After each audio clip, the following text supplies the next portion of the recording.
नमस्कार. आज पौष पौर्णिमा. दासबोधामधील एक अभंग आपण पाहतोय. जय जयाजी सद्गुरु राजा विश्वंभरा विश्वबीजा परम पुरुषा मोक्षध्वजा दीनबंधू तुझी येन अभयंकरे अनावर माया हे ओसरे जैसे सूर्य प्रकाशे अंधारे पळो न जाय. श्री समर्थ रामदासांनी सद्गुरूंना वंदन करताना ते कल्पनातीत आणि अनंत परमात्म स्वरूप आहे हे जाणले.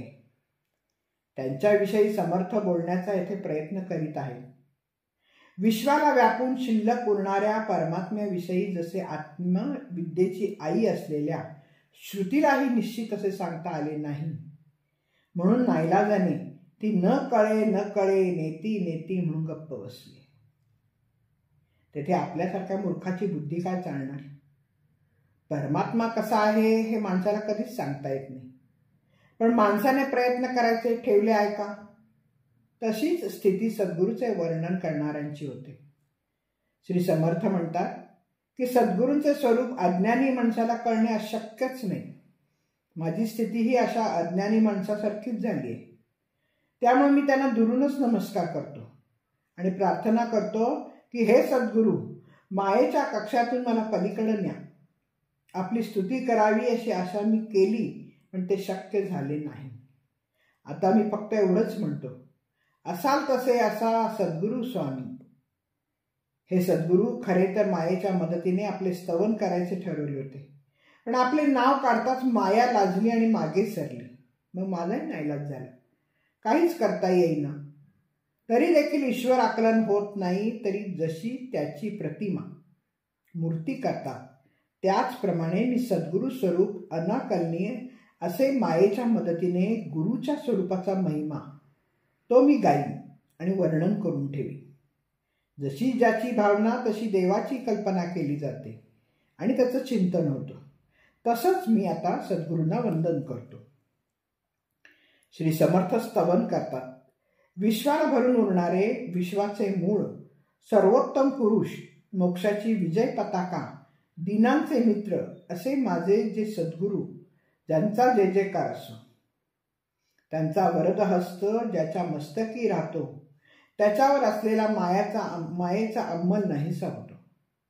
सद्गुरू अज्ञानाला मुळासकट उपटून टाकतात. जीव जन्म मृत्यूच्या चक्रातून सुटतो.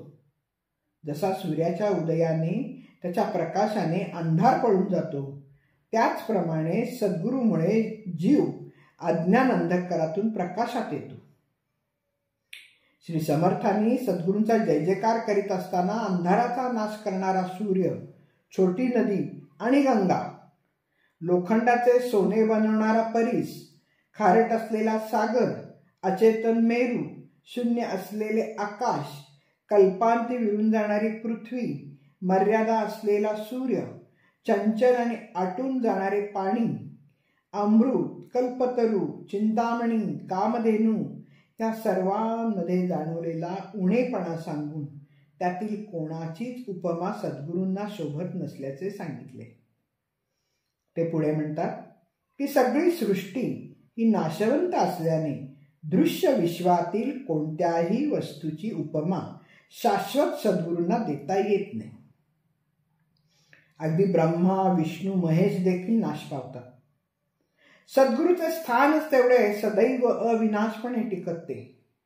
अशा सद्गुरूंचे वर्णन कसे करता येणार? सद्गुरू स्वरूपाचा अनुभव हा आतील अनुभवाची अवस्था आहे. श्री समर्थ म्हणतात तेच खरे की सद्गुरूंचे वर्णन करता येत नाही. मी केलेली स्तुती त्यांना अर्पण करतो. अंतस्थितीची खूण अंतर्निष्ठच जाणतात. नरहरी सोनार म्हणतात, कृपाळू समर्था सद्गुरू अनंता, गुरु कृपावंता दया करी. धन्यवाद. मी वाचक सौभाग्यवती पल्लवी कुलकर्णी. नमस्कार.